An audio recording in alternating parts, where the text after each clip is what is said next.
Hello, my most amazing artists. So, today I want to talk to you about cityscapes.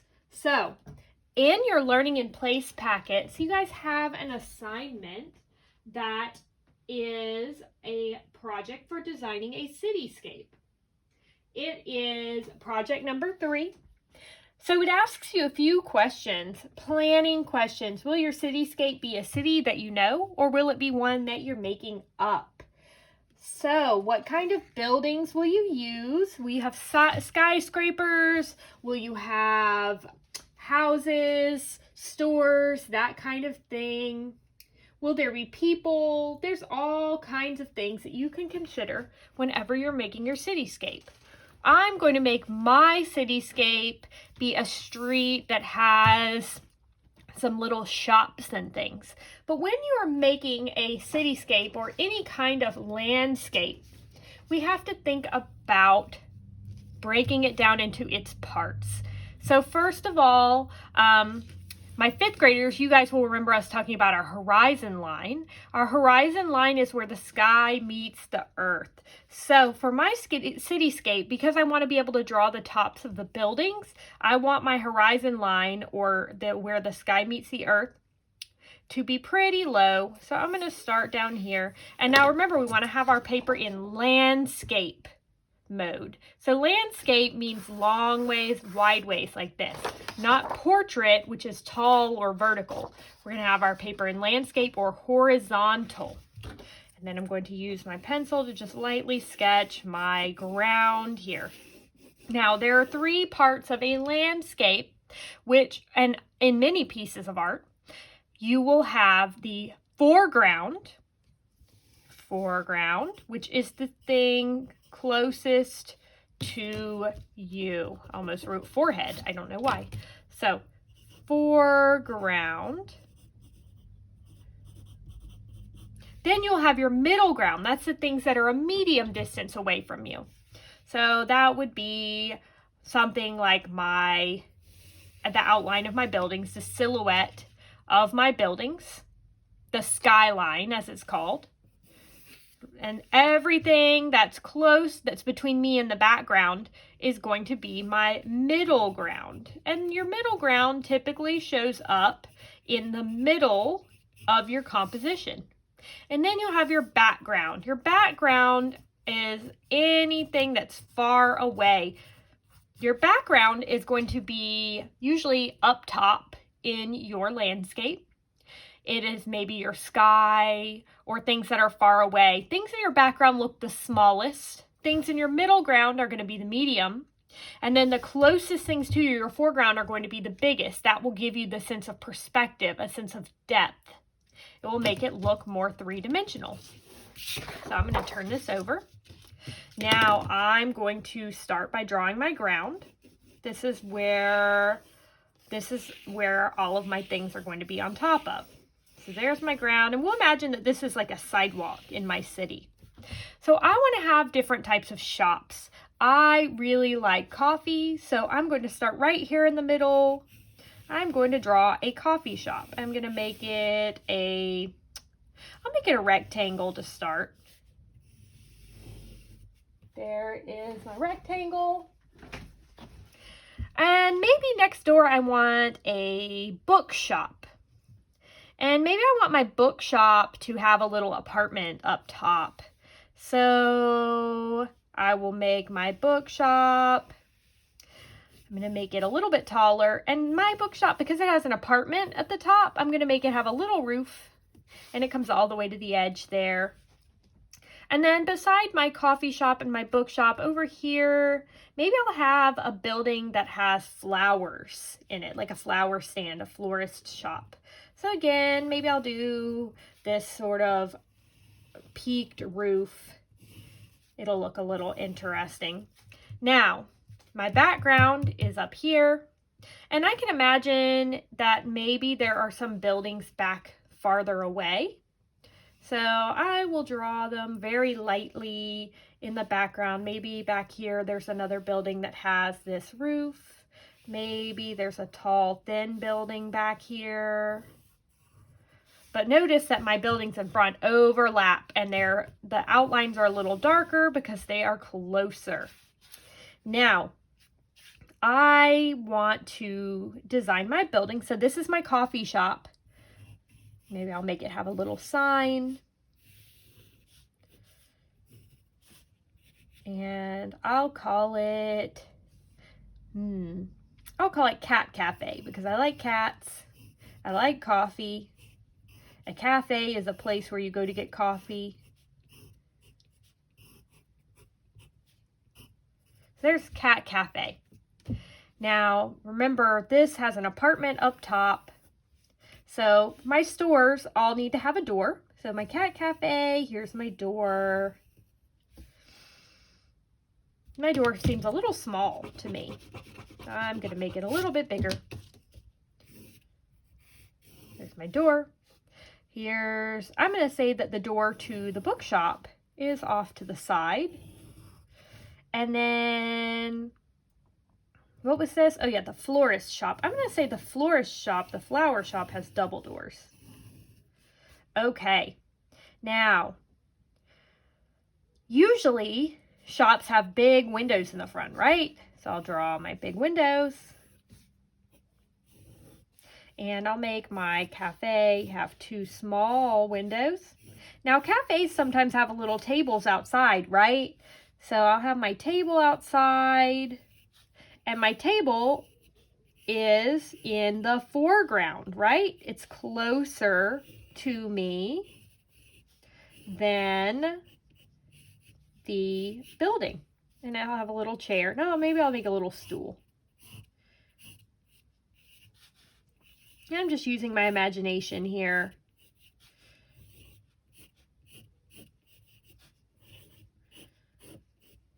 There's my stools. And my flower shop, I'll make it have a big sign here that says, see, one of my cats' name is Isaac, so I'll call this Isaac's Flower Land. Isaac's Flower Land. And maybe the sign itself is shaped like a big flower. That would be kind of fun, right? Isaac's Flower Land. And my bookshop is, let's call it, see, now my mind is going blank. Well, my other cat's name is Gloom. I have 3 cats, Raditz, Gloom, and Isaac. So we'll call this Gloom's Book World. So, and I guess maybe I'll make this Raditz's Cat Cafe. Seems fair, right? I don't want to name only one, so I'll make a little sign up top here. All right, so there is my cityscape so far. So outside of flower shops, they usually have bins that contain flowers so that you can see what they're selling, right? So I'm just going to lightly draw these in, and I'll go back in and add more details later. And usually shops with double doors like this have sort of glass doors, so I made these lines to show that it's reflective. And they probably have windows in front as well. And then I'll make this one. This one has a little door handle and maybe a window in the door. And we'll say this also has a glass door. So, oh yeah, and there's an apartment up here, right? So the apartment, let's say it has a balcony. So balcony is like a little porch that you can go out on, but it's on like the 2nd floor. Maybe some of you live in apartments that have balconies. Lucky you.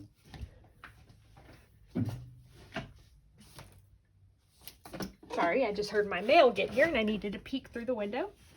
And then we'll say they have a little door leading out to their balcony. And then maybe they have a window. And then here's for their roof. Now, maybe Isaac's Flowerland has an awning. You know, sometimes buildings have awnings.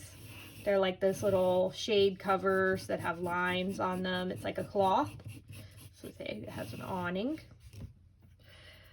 And let's see what else. Maybe they have curtains in their window here. So let's see, our cat cafe. Let's see, maybe they have a light hanging above their door.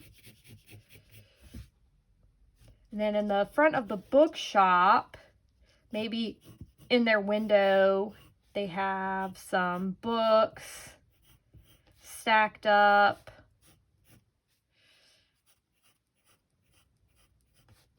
Maybe they have a sign that says sale. It's on an easel. So I've drawn my street here. Now I want to imagine that there's somebody walking by. Maybe there's somebody sitting here at the cafe. I'll draw them sitting and enjoying a cup of coffee. Maybe they're wearing a hat. And I'll draw another person. Maybe this person has a ponytail and she's wearing a dress. She also has a drink. So there's my cityscape so far. I've just kind of let my imagination go crazy.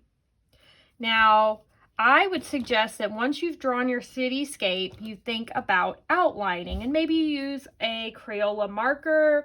Maybe you use a pen like a Micron pen or some other kind of pen that works really nicely. Maybe a Sharpie if you wanted to go back and use watercolors on this. But once you've really started filling in the details on your cityscape, you go back in and outline, because you can make it really pop, make everything look really nice if you outline carefully.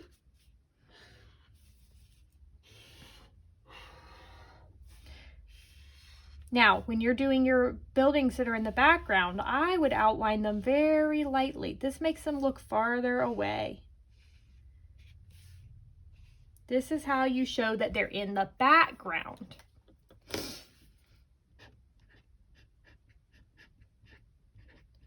Now, when you outline, sometimes things get bigger and you might have to rearrange like I did here on the sign.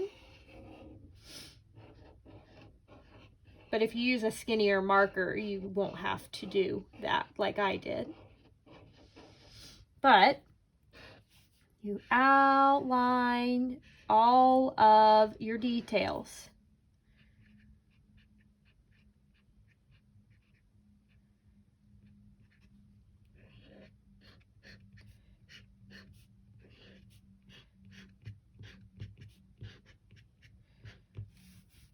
And pay attention to your foreground, what's closest, what's biggest,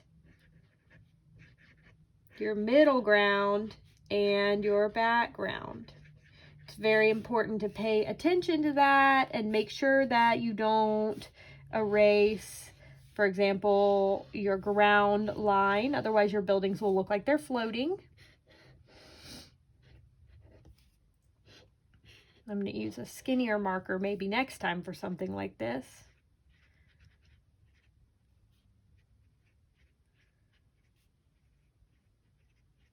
Almost didn't have enough room, but I made it work.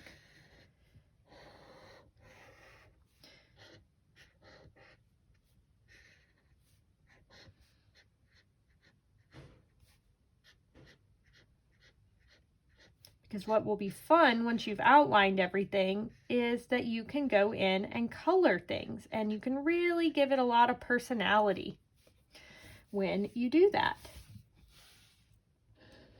I would say if you outline with a marker, use crayons or colored pencils or watercolor if your markers are waterproof, instead of outlining with markers and coloring with markers, because sometimes it can be a little bit overpowering and you start to lose out on your details. But if you color with something that's a little bit lighter and a little less thick, you can really start to get in and make some great details on your piece. And I'm really having fun with this. I like this project. I think it's a lot of interesting things to do and learn how to do. And I really like to draw little scenes. So, I start telling myself a little story about who these people are. What time of day is it? What are they talking about? There's just so much that you can think about. You might even be able to write a little story about it if you wanted to, if you feel inspired.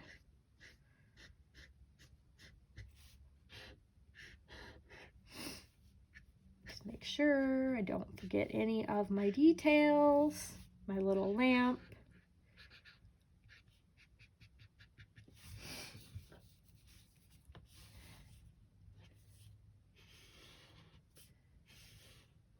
Drawing my balcony.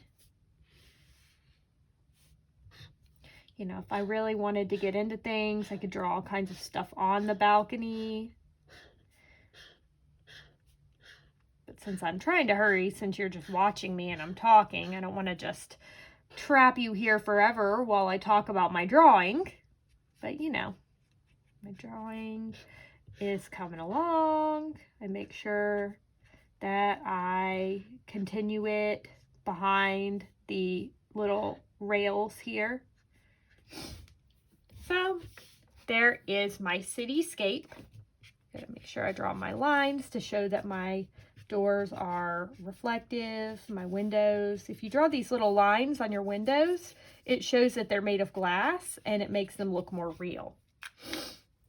So once you've finished with all of your outlining, give it a few minutes for your marker to dry, but then you can take an eraser and go back and erase your pencil lines.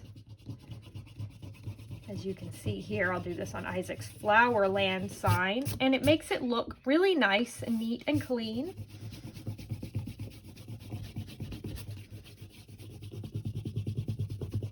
And it also erases any mistakes you made with your pencil, because you'll outline carefully with your marker.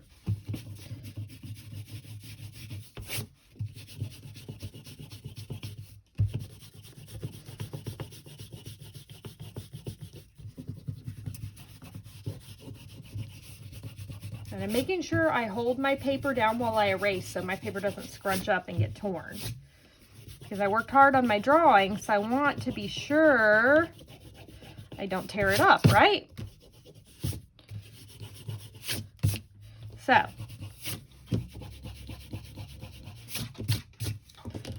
there's my drawing. I can go back in and color it now. I really like this a lot, actually. And remember, what's closest to you is your foreground. This is your middle ground. And this is your background. So, let me know if you have any questions. I can't wait to see your own creative cityscapes. And I hope you're all doing well and staying healthy. And as always, stay creative. Bye, guys.